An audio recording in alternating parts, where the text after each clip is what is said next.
Base చేసుకొని మీరు views లెక్క ప్రచారం చేస్తే కింద ప్రజలు మిమ్మల్ని ఈసడించుకుంటారు. ఇది గమనంలోకి తీసుకోవాలి. ఎందుకంటే టీఆర్పీ కొరకో సస్టైనబిలిటీ కొరకో వాళ్ళు ఇచ్చే తాయిలాల కొరకో వాళ్ళు ఇచ్చే యాడ్స్ కొరకో వాళ్ళ అబద్ధపు ప్రచారాలను మీరు ప్రాపగండాన్ని కనుక మీరు అదే నిజమని కనుక ప్రచారం చేస్తే తెలంగాణ ప్రజలకు నష్టం జరుగుతుంది వీళ్ళ వల్ల. తద్వారా మీరు ఇండైరెక్ట్గా కూడా వాళ్ళకు సపోర్ట్ చేసిన వాళ్ళు అవుతారు. మీడియా నిక్కచ్చిగా ఫోర్త్ ఎస్టేట్గా మీకున్న ప్రజాస్వామిక హక్కు, రాజ్యాంగబద్ధమైన హక్కు. మిమ్మల్ని ఎవడేం చెయ్యలేడు. ఎవడైనా చేస్తే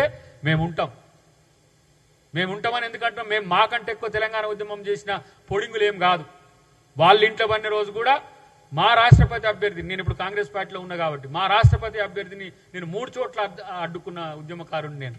తెలంగాణ ఇచ్చినాక ఆ సోనియా గాంధీ తల్లి రుణం తీర్చుకోవాలని చెప్పి కాంగ్రెస్ పార్టీలో జాయిన్ అయ్యి ఓడిపోయినా పదవులు ఇవ్వకపోయినా వాళ్ళు చేసిన త్యాగం కింద మా త్యాగం పెద్ద గొప్పది కాదని చెప్పి కాంగ్రెస్ పార్టీలో ఉంటున్న వాళ్ళం ఎంతో మంది ఉన్నాం. క్షేత్రంలో నేను గ్రౌండ్కు పోతుంటే తెలుస్తున్నది జిల్లాకు ఇదే కరీంనగర్ ఉద్యమ కేంద్రం కదా. ఇదే కరీంనగర్లో చాలా మంది మీ బాధితులు ఈరోజు వచ్చి విన్నవించుకుంటుంటే చూస్తున్నాం. కాబట్టి ఇప్పటికైనా ఇక ఆ పదాల కంటే ఎక్కువ కనీసం ప్రజల కోసం పోరాడే ప్రయత్నం అన్న చేయండి. ఈ కుయుక్తులు మానండి. ప్రజల కోసం పనిచేసే కార్యక్రమం ముందుకు తీసుకుపోవాలని చెప్పి నేను వారిని డిమాండ్ చేస్తున్నా. కాబట్టి ఈరోజు ఈ కార్యక్రమం ఇట్లా కొనసాగడానికి మరింత ఎక్కువ కార్యాచరణ తీసుకోవాలని చెప్పి పెద్దలందరికీ కూడా ఆ వారి దృష్టికి కూడా తీసుకుపోతానని చెప్పి తెలియజేస్తున్నా. Thank you.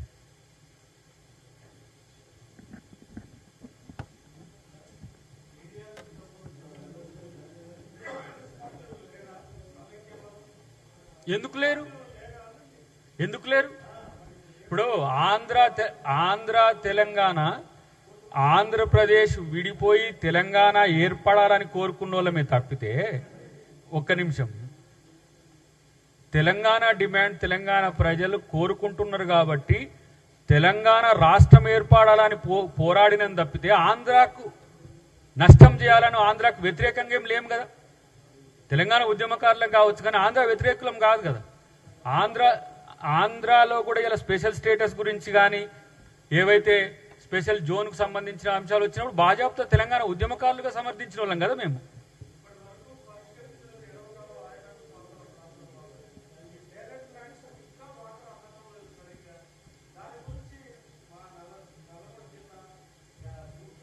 మరి ఆ 9 సంవత్సరాల్లో ఆ 8 కిలోమీటర్లు తవ్వడానికి ఏం సమస్య అయింది వాళ్లకు?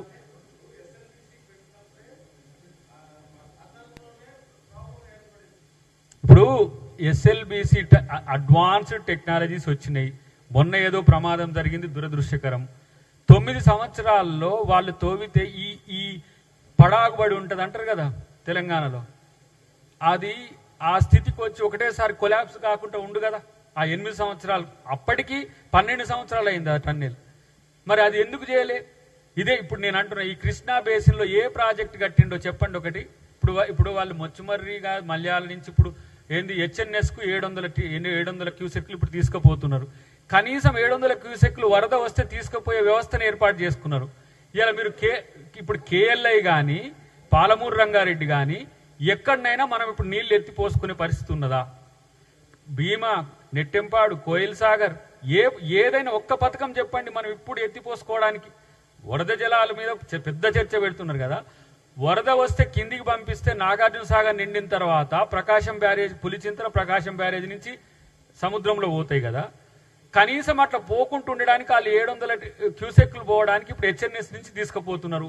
తెలంగాణ తీసుకుపోవాలంటే ఎక్కడి నుంచి తీసుకుపోవాలి? ఏడుకెళ్ళి పెట్టాలి. ఇప్పుడు మీకు ఎస్ఎల్బీసీ లేకపోయా, కల్వకుర్త లిఫ్ట్ ఇరిగేషన్ కంప్లీట్ కాకపోయా, ఇటు పాలమూరు రంగారెడ్డి అక్కడక్కడే ఆయ్. కాబట్టి ఏం చేసినట్టు మరి ఈయన కృష్ణాపట్టి మీద ఏం చేసినట్టు? గోదావరి మీద ఒక కాళేశ్వరం కడితే గోదావరి మొత్తం కొలాప్స్ అయ్యాయి. మళ్ళీ మేము నీళ్లు తెచ్చిన అపర భగీరథుడు అని చెప్పుకుంటుండే. కాబట్టి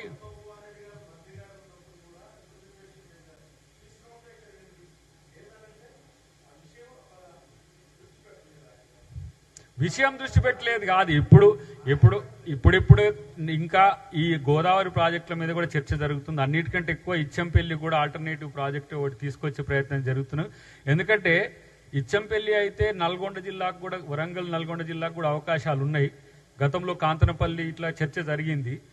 ఫీజిబిలిటీలు అన్నిటిని కూడా ఇప్పుడు రీఇటరేట్ చేస్తున్నాం. మళ్ళీ తుమ్మిడిహెట్టి కూడా అవకాశం లేకపోలేదు మళ్ళీ కట్టడానికి. కాబట్టి వారు మిడిమిడి అని ఎందుకన్నా అంటే ఆ 3 సుందిల్లా, అన్నారం, మేడిగడ్డ కట్టడానికి పడ్డ